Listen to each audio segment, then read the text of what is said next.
what happens if we have a plural noun?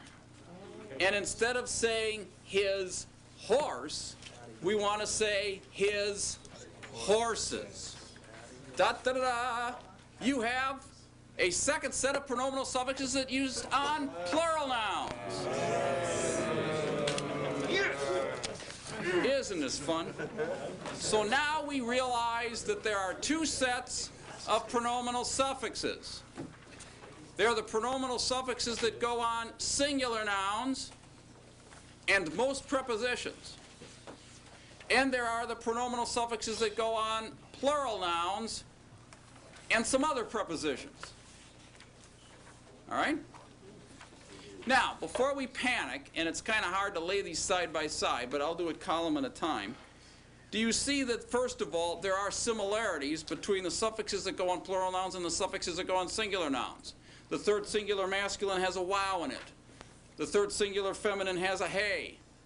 The second person masculine has a kaf with a comets after it, a ka ending. This is simply a kaf with a schwa. The first person is a yod. All right? So on the one hand, the two sets of suffixes are similar enough that you really don't have to learn a whole new set of suffixes. You can figure them out. However, there is one significant difference that is very helpful. The suffixes that go on plural nouns all have a yod in them. So that the difference between ow and o is that yod. Or if we look at the plural side, the difference between the suffix that goes on a singular noun, which would be their horse, in the plural adds a yod. But you still see the hem part, right? So you see the yod, and you know that it's their horses. The minute you see that yod in the suffix, you know that it's attached to a noun that is plural. Plural. Now that becomes very important when we finish out our little chart. Okay? And again, I'm back to the chart that's summarized on page 86. If we take a plural noun, and let's start with susim. How do we make sus plural? Sus becomes susim. If we want to say his horses, before we add the pronominal suffix his, we take off the plural ending im.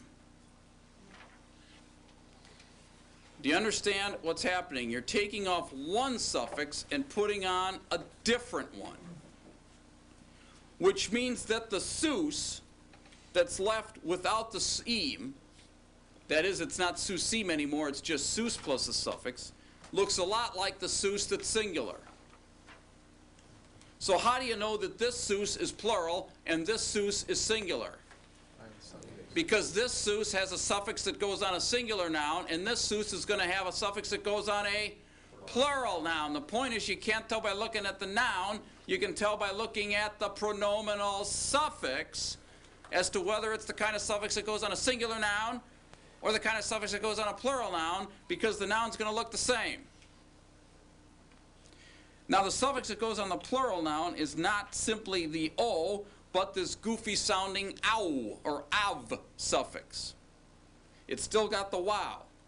But do you see the difference between su-sav and sus-sol? Right? There's no difference in the noun anymore. There's a difference only in the suffix. This, of course, is his horses. This would be his horse. Okay? This is the trickiest part. It's not that tricky as long as you remember that there are two sets of pronominal suffixes. Two sets. One that goes on singular nouns and one that goes on plural nouns. And you can tell whether the noun is singular and plural by looking at what kind of suffix is attached to it. Okay? Let's try davar just for the sake of an example.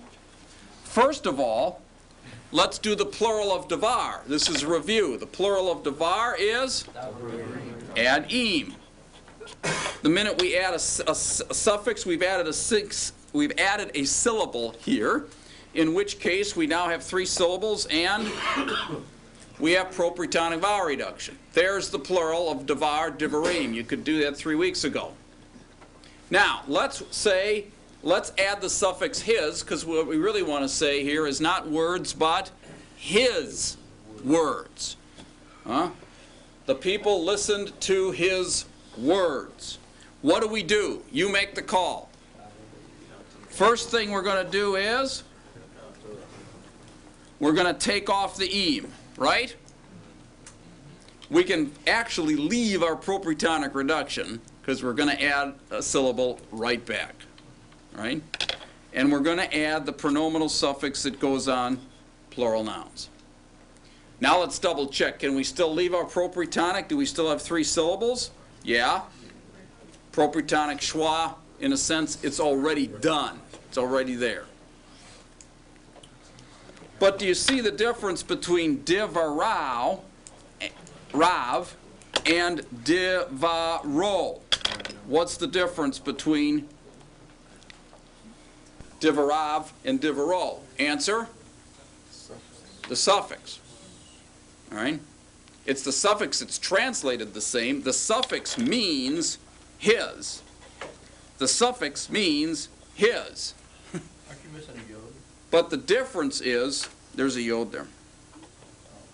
But the difference is, this is attached to a plural noun, this is attached to a singular noun. Okay?